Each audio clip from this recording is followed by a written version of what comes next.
Iran के साथ में चौथा दिन है जंग का और सबसे बड़ा सवाल यह बना हुआ है कि यह जंग अब कहां तक जाएगी। एक तरफ डोनाल्ड ट्रंप है जो कह रहे हैं कि अब हम जमीन पर भी अपने ट्रूप्स को उतारेंगे, यानी ईरान की धरती पर अपने सैनिकों को भेजेंगे। सबसे बड़ा सवाल तो अभी तक यही बना हुआ था कि आखिरकार अयातुल्लाह अली खामेनेई उनकी शहादत कैसे हुई। उसके बाद में अमेरिका, उनको लग रहा था कि अयातुल्लाह अली खामेनेई उनकी मौत के बाद में ईरान सरेंडर कर देगा, ईरान के कमांडर वो भाग जाएंगे, दुबक जाएंगे और जो कुछ बचे कुचे होंगे उनको हम मार देंगे।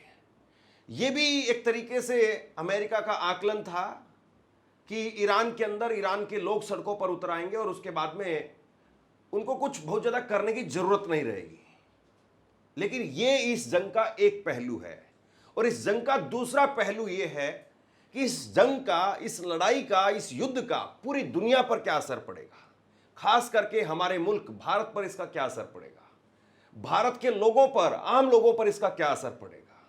प्रधानमंत्री नरेंद्र मोदी 4 दिन बीत चुके हैं और इन 4 दिनों में उन्होंने ईरान को लेकर के, खामेनेई को लेकर के एक बार भी कुछ नहीं कहा है। सबसे बड़ी बात यह है, खामेनेई के साथ में जाकर के एक वक्त में नरेंद्र मोदी साहब खुद बैठते थे, अटल बिहारी वाजपेयी साहब बैठते थे, यानी भारत की तरफ से जो भी प्रधानमंत्री रहा हो, चाहे डॉक्टर मनमोहन सिंह हो, उसमें अगर ईरान के साथ में बात होती थी, ईरान के साथ में कोई डील होती थी तो supreme leader Ayatollah Ali Khamenei से मिलना पड़ता था।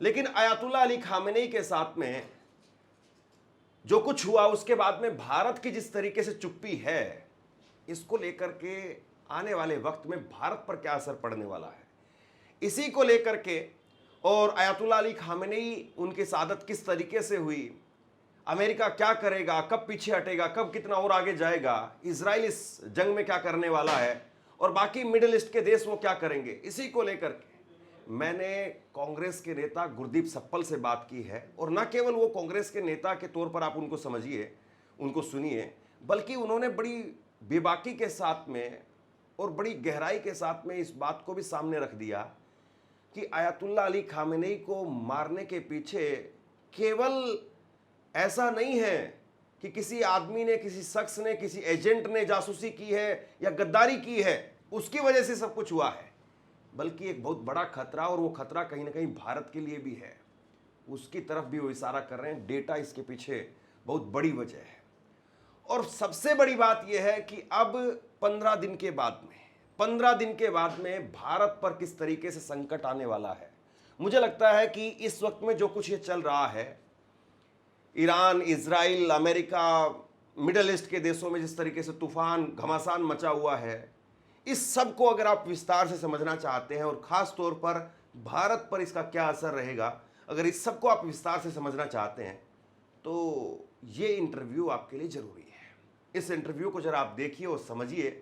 मुझे लगता है कि आपके बहुत सारे सवालों के उत्तर वो आपको इसमें मिल जाएंगे। ईरान लगातार चौथे दिन से आज भी, जो रात को तस्वीरें निकल करके सामने आई, ईरान लगातार अमेरिका को भी जवाब दे रहा है, इजराइल को भी जवाब दे रहा है और अमेरिकी एयरबेस पर भी अलग अलग अरब देशों के अंदर ईरान हमले कर रहा है।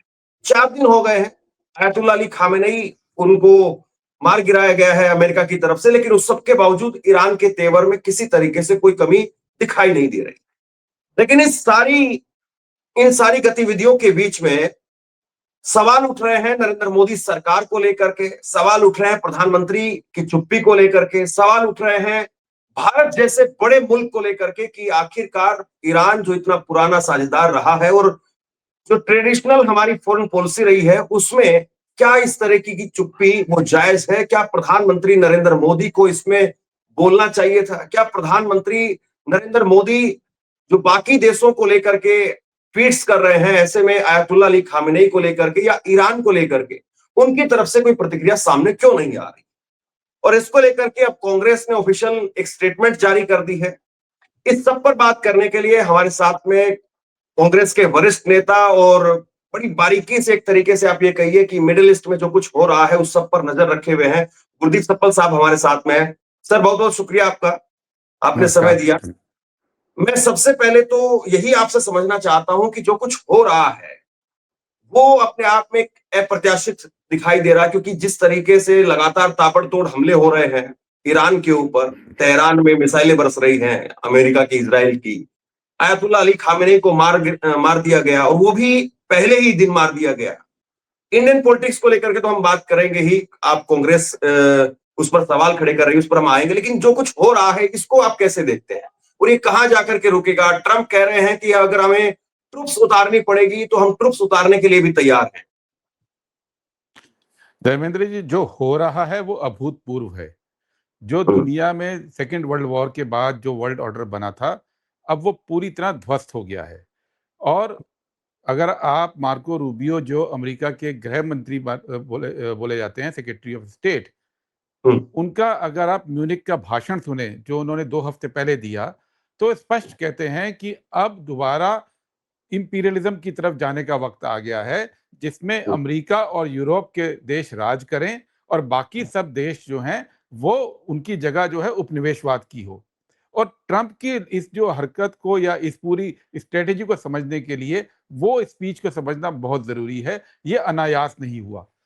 वो चाहते हैं कि अब जो है पूरा ग्लोबल साउथ के अंदर आता है पूरा साउथ अमेरिका, अफ्रीका और एशिया का पूरा हिस्सा, वो राज ना करे, बल्कि उनके ऊपर अमेरिका और यूरोप अब दोबारा से राज करना चाहिए।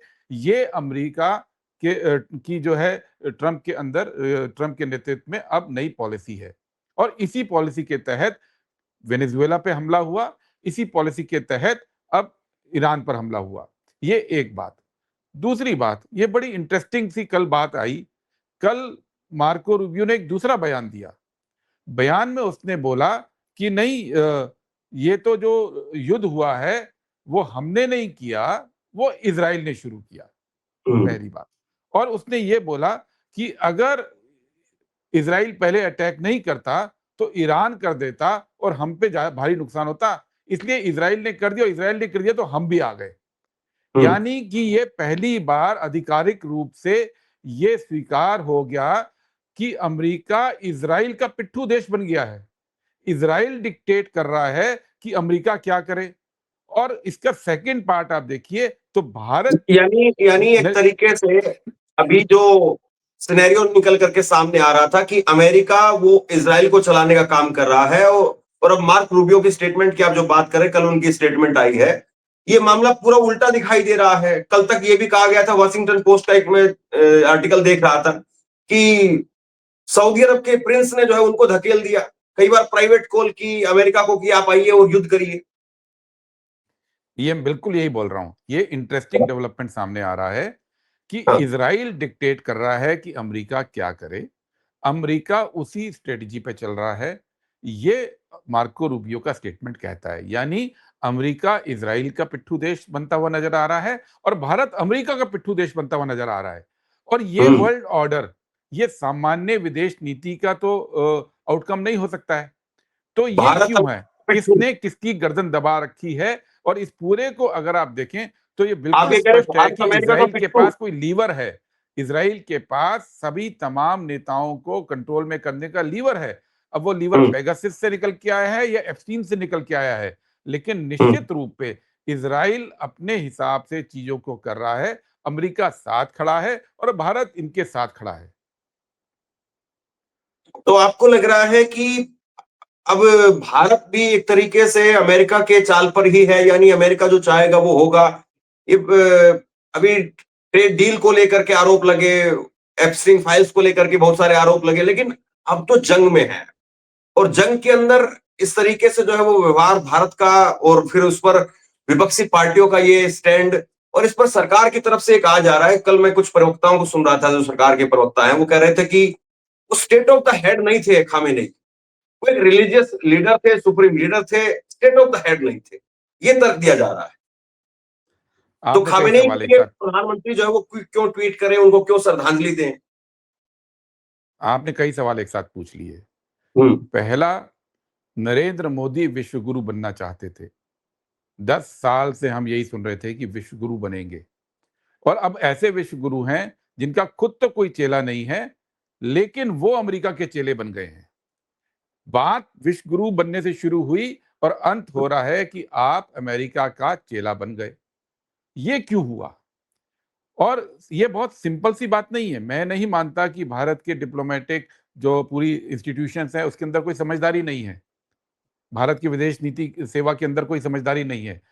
ये इसलिए बोल रहा हूं कि आप देखिए, इस पूरे युद्ध के शुरू होने से पहले प्रधानमंत्री इज़राइल जाते हैं और इसके 1 महीना पहले भारत सरकार की ये एडवाइजरी आ जाती है कि ईरान में जो है स्थिति ठीक नहीं है, इसलिए लोग वहाँ पे ना जाएँ।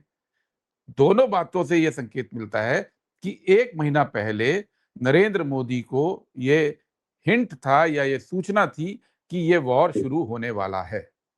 अदरवाइज़ वो एडवाइजरी नहीं आती।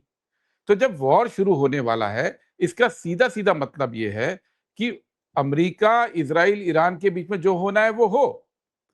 भारत के ऊपर तेल की सप्लाई पे असर पड़ेगा, क्योंकि तेल 50% वहीं से आ रहा है, स्ट्रेट ऑफ हॉर्मुज़ से। भारत के खाद्य पे संकट आएगा, भारत की मार्केट्स पे संकट आएगा, भारत के ट्रेड रूट जो बनाना चाह रहे हैं उस पे संकट आएगा। ये तमाम संकट निश्चित तौर पे आने हैं इस वॉर के तहत।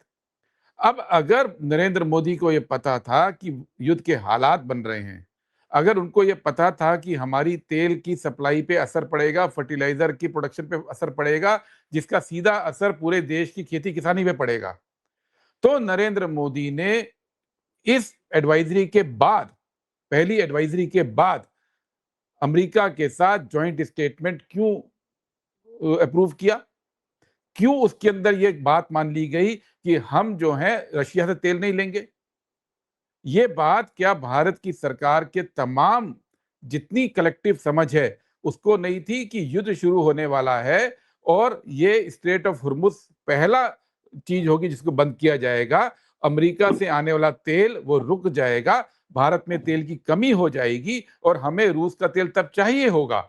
ये मालूम होते हुए आपने अपने हाथ बांध के अमेरिका के हवाले क्यों किए कि अमेरिका के कहने पे हम केवल रूस का तेल नहीं खरीदेंगे? नहीं, अगर हम दोबारा खरीदेंगे तो अमेरिका टैरिफ बढ़ा सकता है। ये इतना बड़ा फेलियर विदेश नीति का क्यों हुआ? मैं ये मानने को तपस्या तैयार साहब, एक नहीं मिनट हूँ। रोकूंगा आपको मैं ये मानने को कि तैयार नहीं हूँ कि विदेश विभाग के अंदर, भारत की ब्यूरोक्रेसी के अंदर ये समझ नहीं है। ये राजनीतिक फेलियर है कि आपने समझते-बूझते हुए भारत के हाथ अमेरिका के हाथ में बाँध कर दे दिए। हाँ, लेकिन ये सवाल उठा था अभी कुछ दिन पहले भी, अभी जब ये युद्ध की शुरुआत हुई, कि नरेंद्र मोदी साहब क्यों गए, ऐसे समय पर क्यों गए, ऐसे सेंसिटिव टाइम पर वो क्यों गए? तो इस पे जवाब इज़राइल की तरफ से आया और इज़राइल के विदेश मंत्रालय की तरफ से कहलवाया गया कि नरेंद्र मोदी साहब को इस बात की जानकारी नहीं थी कि युद्ध होने वाला है। यहाँ की सरकार भी जो है वो नहीं कह पा रही इस बात को, लेकिन वहां से इज़राइल से इज़रा जो कहलवाया गया। इज़राइल ये कह रहा है कि जानकारी नहीं थी और कल राजनाथ सिंह ने अपने भाषण में वो बोला जानकारी थी। यानी कोई एक पक्ष से झूठ बोल रहा है। अब अगर जानकारी नहीं थी, तो आप वहाँ पे मेडल पहनने किस लिए गए थे फिर? अगर इज़राइल इतने बड़े हमले की जानकारी शेयर नहीं कर रहा है, तो ये कैसी दोस्ती है? ये तो इसका मतलब सीधा-सीधा है कि नेतन्याहू ने बेवफ़ाई की है मोदी जी के साथ दोस्ती में। उनको बताया ही नहीं कि हम ये करने जा रहे हैं और उस देश में करने जा रहे हैं जहाँ पे 13,000 भारतीय रह रहे हैं और वो देश कर रहे हैं जहाँ 20,000 भारतीय रह रहे हैं।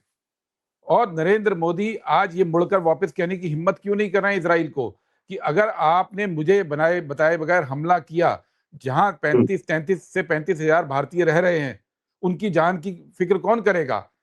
वो नरेंद्र मोदी नेतन्याहू को ये नहीं कह सकते हैं कि आपका देश इज़राइल एक इज़राइली की मौत पर पूरे विश्व को सिर पे उठा लेता है और हमारे 33,000 लोगों की जान को आपने खतरे में डाल दिया है।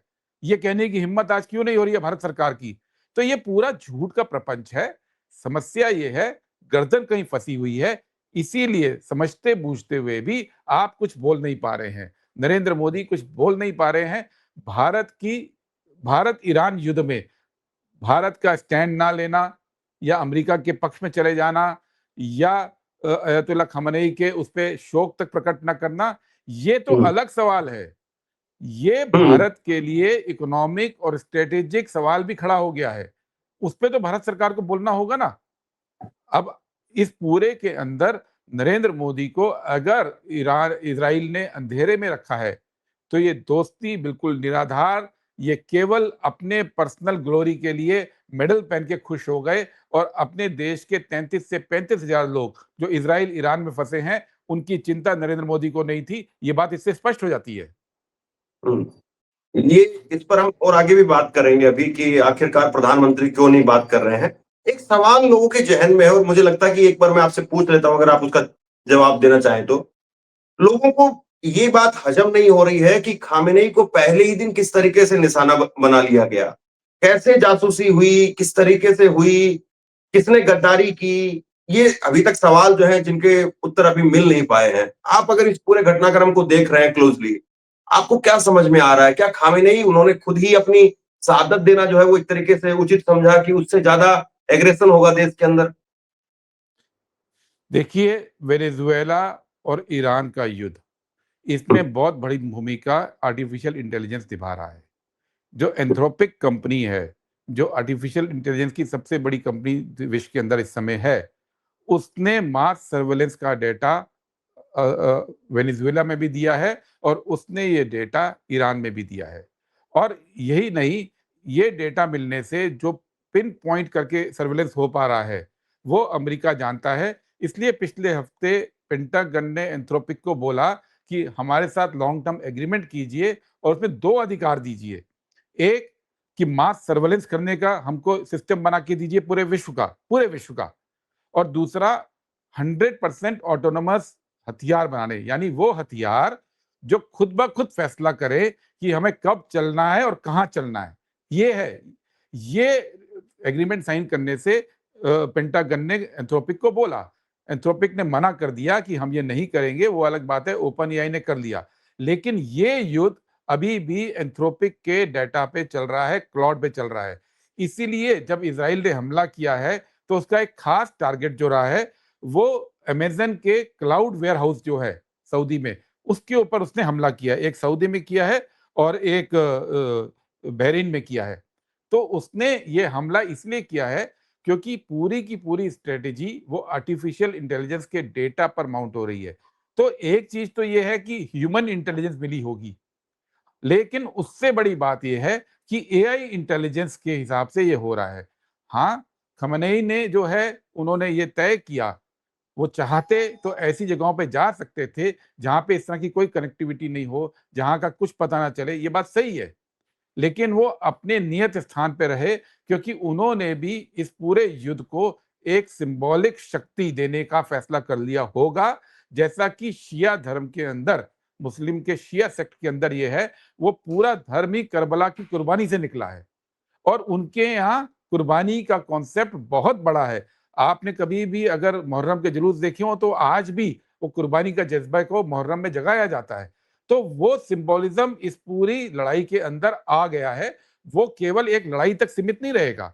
वो आने वाले ना जाने कितने समय तक ये जो है अयतुल्ला खमनेई ने जो अपनी कुर्बानी देने का फैसला किया, वो शिया धर्म के लिए एक बहुत बड़ा संकेत आगे के लिए उन्होंने क्रिएट किया, ये बात सच है।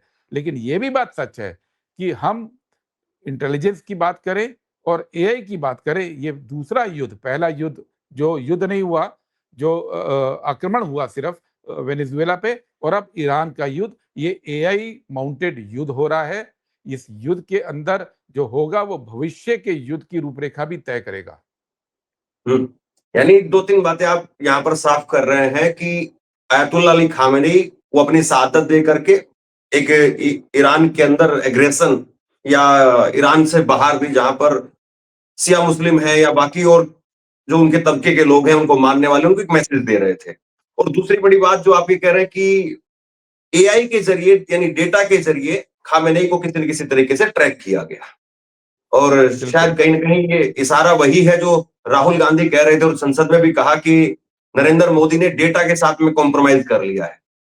और ये मुझे बिल्कुल। लगता है कि और ज़्यादा खतरनाक है कि जब ईरान जैसा मुल्क और उसमें उनके सुप्रीम लीडर तक अगर डेटा के ज़रिए अमेरिका और इज़राइल पहुँच रहा है, और वो भी तब जब ईरान ऐसा भी नहीं है कि छत के ऊपर खुला खड़ा हुआ था या फिर उन्होंने जो है अपने सुप्रीम लीडर को जो है वो छत पर खुला भेज दिया था। उस मुल्क में भी अगर डेटा के जरिए आप खामेनेई तक पहुंच सकते हैं, तो यानी भारत जैसे मुल्क में जहां पर डेटा की सिक्योरिटी के नाम पर तो कुछ खास है ही नहीं, तो यहाँ तो बहुत कुछ हो सकता है। ऐसे में प्रधानमंत्री नरेंद्र मोदी वो डेटा के मामले में हो या फिर चाहे अब ईरान वाले मामले में, बिल्कुल पिन ड्रॉप साइलेंस ईरान को लेकर के है। क्या मैसेज है और ये किस तरीके की नई फॉरेन पॉलिसी आप देख रहे हैं? देखिए, सबसे पहली बात, प्रधानमंत्री मोदी ने अब अपनी साइड चुन ली। जो हुँ, भारत की गुटनिरपेक्षता की पूरी स्पिरिट थी, उसका पटाक्षेप कर दिया है, वो खत्म हो गया है। अब हुँ, भारत पूरी तरह से अमेरिका का पिट्ठू देश बन गया है। हमारी कोई आवाज़ नहीं है।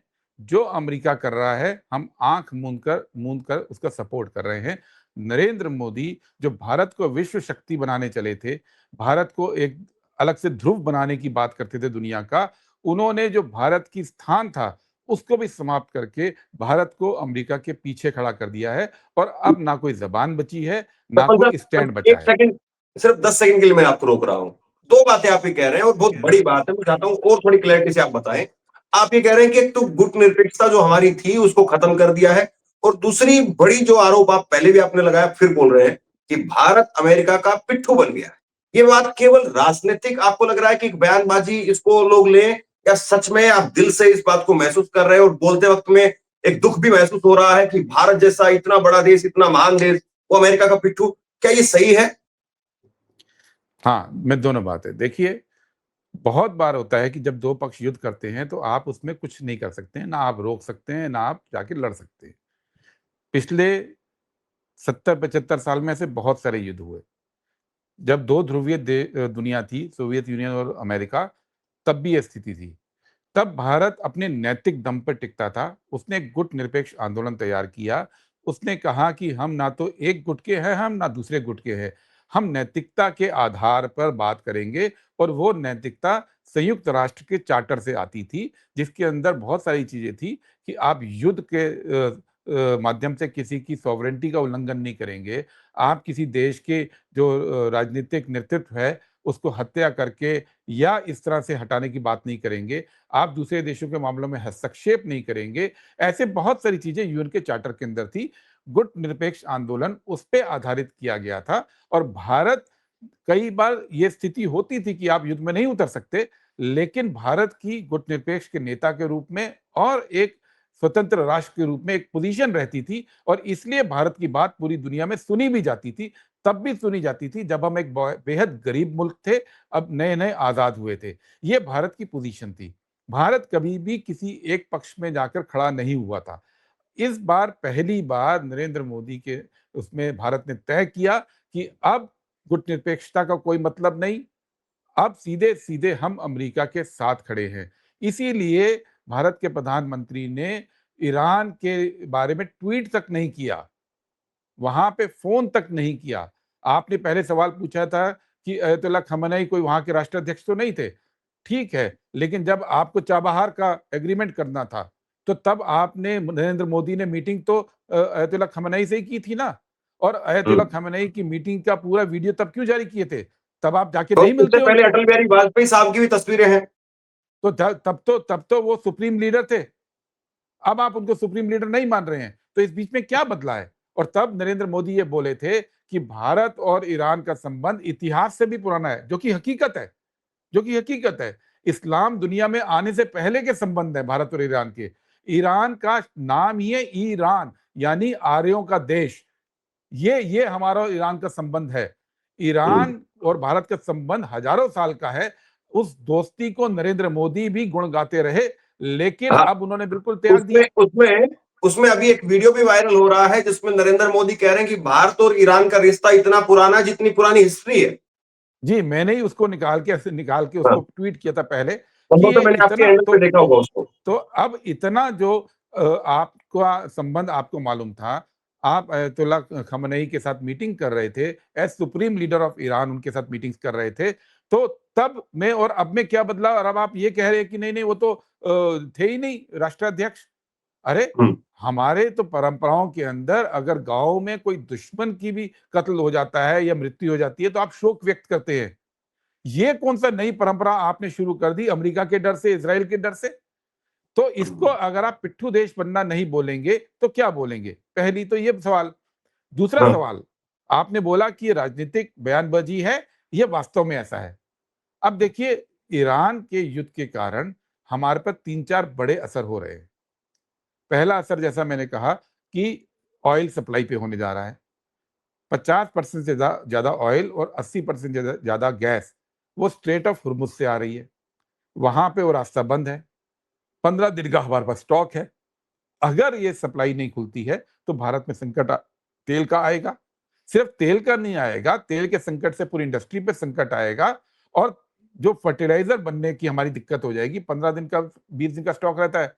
वो सारी दिक्कत इस देश के अंदर आने वाली है। खेती का सीज़न आगे आ रहा है, वो आने वाली है। तो इसका इसका सॉल्यूशन क्या है? इसका सॉल्यूशन ये होता, चूँकि ये मालूम था पिछले 1.5 महीने से ये हालात बन रहे थे, ऐसा तो नहीं बन रहे थे। अमेरिका ने जब वेनेज़ुएला पे आक्रमण किया, तब से ये हालात बनने शुरू हो गए थे। ये बात सारे अंतर्राष्ट्रीय पर्यवेक्षकों को दिख रहा था। तो भारत के पास दूसरा रास्ता था कि रूस के साथ जो ईस्टर्न कॉरिडोर है, ईस्टर्न कॉरिडोर से रूस की सप्लाई ले।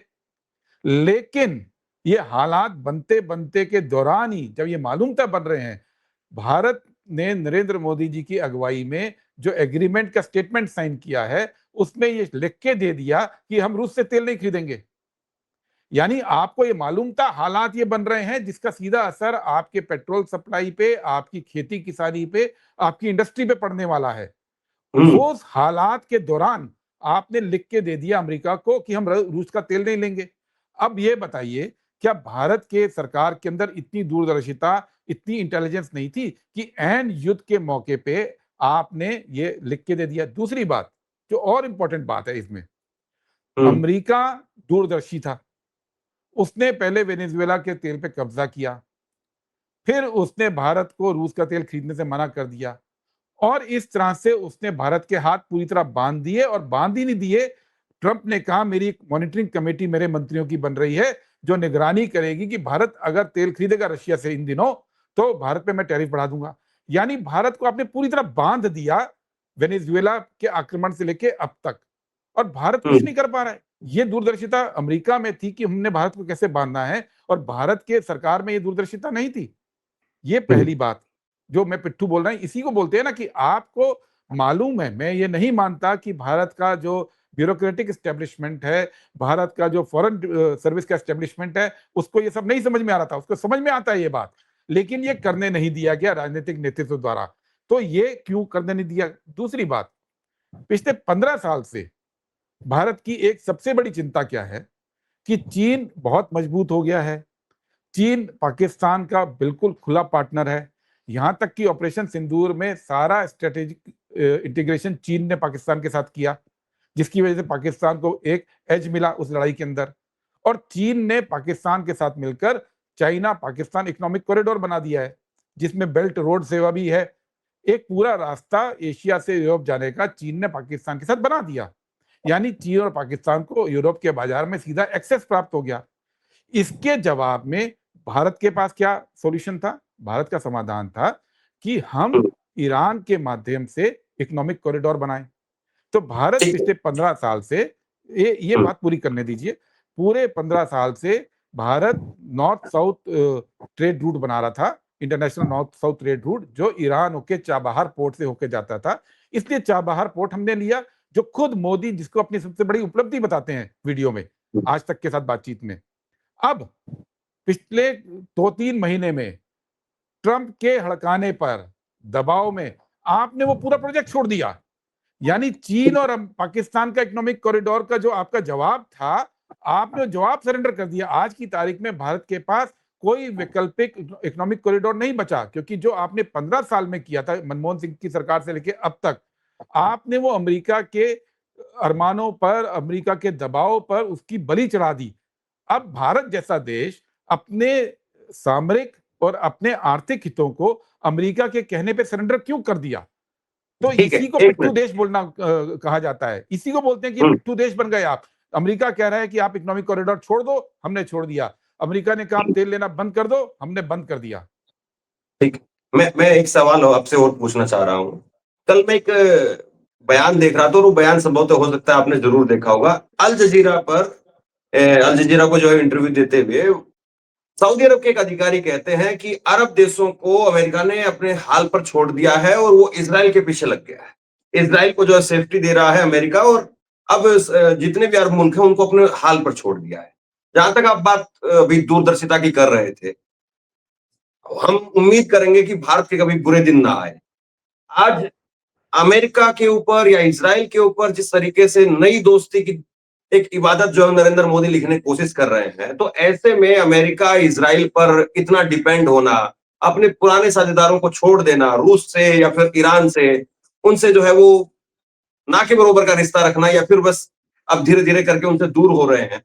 तो क्या ऐसे में जहां पर अरब देश आज इस बात को बता रहे हैं, एक मैसेज दे रहे हैं कि जब हमारा बुरा वक्त आया तो हमें अमेरिका ने अपने हाल पर छोड़ दिया है। क्या हम जिस तरीके से अमेरिका के ऊपर डिपेंड हो रहे हैं, इज़राइल पर डिपेंड हो रहे हैं, क्या ये सही है या वाक़ई बहुत बड़ा खतरा एक मोल ले रहे हैं? अमेरिका ही सऊदी अरेबिया ही क्यों, हुँ, अमेरिका ने तो यूरोपियन यूनियन के अपने उन मित्र देशों को भी नचा दिया है पिछले 6 महीने 8 महीने में, जो द्वितीय विश्व युद्ध से अमेरिका के साथ हैं, जो उनके नेटो एलाई है, उनको भी ट्रंप ने नचा के रखा है। तो एक ऐसा व्यक्ति जो अपने सबसे घनिष्ठ मित्रों का नहीं हुआ, वो भारत का क्या होगा? ये हुँ, बात तो स्पष्ट है। सवाल यही तो है कि नरेंद्र मोदी ऐसा क्यों कर रहे हैं? और इसलिए राहुल गांधी जी की बात ये समझ में आती है कि इनका गला चोक है, इनके गर्दन को पकड़ा हुआ है। इस लड़ाई में गर्दन दबाई हुई है, इनकी नस दबाई हुई है, जिसकी वजह से सब कुछ जानते-बूझते हुए भी आपकी हिम्मत नहीं है कि आप अमेरिका के खिलाफ खड़े हो सके। आपकी हुँ, हिम्मत नहीं है कि आप भारत के हितों की रक्षा कर सकें। यही तो राहुल गांधी कह रहे हैं। देखिए पूरे के अंदर ये जो सिस्टम पिछले कुछ महीनों के अंदर दुनिया देख रही है, अमेरिका किसी का नहीं है। एक, हुँ, अमेरिका ईस्ट इंडिया कंपनी 2.0 की तैयारी कर रहा है। मार्को रूबियो की आप स्पीच म्यूनिख कॉन्फ्रेंस में पढ़िए, इंटरनेट के ऊपर है। स्पष्ट वो कहते हैं कि जिस तरह से दुनिया की मार्केट पे कब्जा करके ईस्ट इंडिया कंपनी ने अपना पॉलिटिकल आधिपत्य जमाया था, वैसे ही अब ये करने का वक्त दोबारा आ गया है। ट्रंप इस लड़ाई को लड़ रहे हैं और यूरोपियन यूनियन साथ में आए, ये कहा गया। वही वही आज अमेरिका कर रहे हैं और नरेंद्र मोदी को ये दिखता नहीं है। पूरे ग्लोबल साउथ को अमेरिका उपनिवेशवाद बनाने की तैयारी कर रहा है। इसलिए उसने पहले हुँ, वेनेजुएला पे कब्जा किया कि वेनेजुएला केवल तेल नहीं है, रेयर अर्थ भी है, जो कि पूरे के पूरे डिजिटल युग के लिए बहुत ज़रूरी है। उसने अपनी सप्लाई चेन मजबूत कर दी और भारत की सप्लाई चेन पे तेल पे भी क्वेश्चन मार्क लगा दिया और जो भारत की सप्लाई चेन दूसरे देशों से है, मुख्यतः चाइना, उसके ऊपर वो रीजन ऑफ ओरिजिन के नियम बनाने की बात करता है कि अगर आपको चाइना से खास तौर पर कोई टेक्नोलॉजी या कोई इनपुट आ रहा है, तो आप वो सामान सप्लाई अमेरिका को नहीं कर सकते हैं। और अभी पिछले हफ्ते जो सोलर मॉड्यूल पे 125% टैरिफ लगाया अमेरिका ने, वो उसी वजह से है कि हुँ, एक तो अडानी के केस में कोऑपरेट नहीं कर रहे हैं और दूसरा हमारे सोलर मॉड्यूल में चाइना का सामान लगा हुआ है। तो उन्होंने 125% टैरिफ लगा दिया। भारत सरकार चूँ तक नहीं की, चूँ। मतलब एक शब्द बयान नहीं आया उनका, ये संकेतों से कह दिया कि ये तो जज वहाँ की जुडिशरी ने किया। अरे! जुडिशरी ने उन नियमों के तहत किया जो नियम आप साइन करके दे रहे हैं। तो ये जो पूरी स्थिति है, आप ऐसी स्थिति में अमेरिका के साथ खड़े कैसे हो रहे हैं? हुँ, भारत के पूरे हितों को आप सरेंडर कैसे कर रहे हैं? मैं बार-बार इसी बात को दोबारा बोलूँगा क्योंकि यानी ऐसा आप ये कह रहे हो हैं। नहीं सकता हुँ, कि ये हुँ, बातें भारत के जो पूरा एस्टेब्लिशमेंट उसको समझ में ना आती हों। ये बातें हुँ, सबको समझ में आती हैं। इसके हुँ, बावजूद भारत को नरेंद्र मोदी ने अमेरिका-इज़राइल के पाले में खड़ा कर दिया है। उस इज़राइल हुँ, के पाले में जो हुँ, बकौल इज़राइल उसने इतना भी उचित नहीं समझा कि इतना बड़ा आक्रमण वो करने जा रहा है कुछ घंटे बाद और मोदी जी को वो मिल रहे हैं और वो इसका ज़िक्र भी नहीं कर रहे हैं। तो मोदी जी ने बातें क्या की? हुँ, 2 देशों के राष्ट्र हेड जब बात कर रहे हैं, तो फिर बातें क्या करके आए आप? आप केवल ये हुँ, बात करके आए हैं कि हम यहाँ से मज़दूर भेजेंगे। अमेरिका के इज़राइल के एक जनरल का जो टीवी डिबेट बड़ी वायरल हो रही है कल से, जहाँ पे वो उनसे पूछा जा रहा है, तो वो कह रहा है नहीं, नहीं अब इस युद्ध के बाद हमारा डिफेंस इक्विपमेंट पूरी दुनिया खरीदेगी। हुँ, वो कह रहे हैं, तो वो पूछ रहे हैं पर बनाएगा कौन? उसने बोला भारत के 140 करोड़ लोग हैं ना हमारे पास। यानी भारत के 140 करोड़ लोगों को मज़दूर की नज़र से इज़राइल का डिफेंस एस्टेब्लिशमेंट देख रहा है, इज़राइल की हुँ, सरकार देख रही है और भारत के हुँ, प्रधानमंत्री गले मिलकर भारत को मजदूर बनाने पर एग्रीमेंट करके आए और उनसे ये नहीं सुन पाए कि आक्रमण होने जा रहा है। ये रिश्ता तो ये तो हकीकत बता रहा है ना कि भारत को इजराइल किस नजर से देख रहा है। और फिर से इजराइल अमेरिका को अपना पिट्ठू बना रहा है, भारत अमेरिका का बना, इसकी कारण क्या है? तो वो यानी कारण आप ये पेगासस कह से रहे हैं एप्स्टीन कि तक का है। यानी आप ये कह रहे हैं कि कुल मिलाकर के नरेंद्र मोदी साहब वो एक बहुत बड़े घाटे का सौदा वो कर रहे हैं और उसमें पूरे देश को डाल दिया है। ब्यूरोक्रेसी और विपक्ष हर बात हर जो है वो शख्स इसके अंदर वो इस बात को समझ रहा है, लेकिन नरेंद्र मोदी साहब समझने के लिए तैयार नहीं। और इसके पीछे आप ये भी कह रहे हैं कि कहीं ना कहीं एप्स्टीन की फाइल्स है, नरेंद्र मोदी को चोक कर लिया गया है। और आपने इस इंटरव्यू में एक बड़ी बात ये भी कही कि खामेनेई उनको जिस तरीके से मारा गया इसके पीछे डेटा और वो इंटेलिजेंस थी जिसकी वजह से। और भारत में एक बड़ा आप ये कह रहे हैं कि 15 दिन के अंदर अंदर एक बड़ा जो है संकट आने वाला है, किस तरीके से उससे सरकार निपटेगी ये बहुत बड़ा सवाल है। आप आए और आपने एक एक करके इन सारे पहलुओं पर इतनी बारीकी से जो है वो हमारे दर्शकों को रूबरू कराया। आपका बहुत बहुत शुक्रिया। शुक्रिया।